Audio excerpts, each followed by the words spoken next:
Kasalan na ba Kim Pao nabigay ng hudyat at napakabongga ang ginawa sa Cebu? Fans nagdiwang. Hindi makaaon na ahon ang buong Kim Paulandia sa mapasabog mula sa kanilang iniidolo.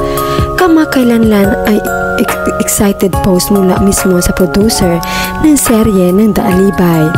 Na-miss na nila ang isa't isa kahit konting oras lang na mawalay sa isa't isa. Sigurado ang lahat na kasalan na ang ending ng Kim Pao. Ito ang komento nila. Wow, manifesting wedding bells for Kim Pao.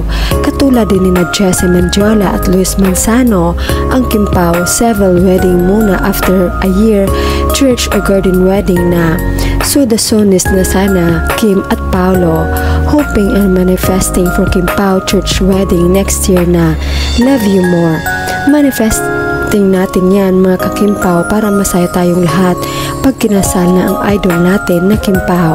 Sana may wedding scene din ang Kim Pao sa The Alibay as Vincent and Stella. Sa kabilang banda, ganito pala ang ganap sa Cebu. Base sa nasagap naming balita, mukhang natapos na ang shooting ng serye ng Kim Pao sa Cebu.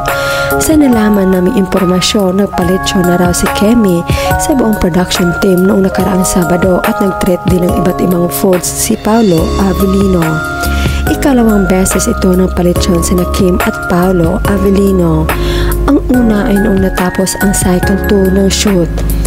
Ilan sa mga gumalaw at nagtrabaho sa shooting na hindi bahagi ng produksyon ay magbibigay na ng disbursement o detalye sa dapat bayaran sa kanila ng produksyon.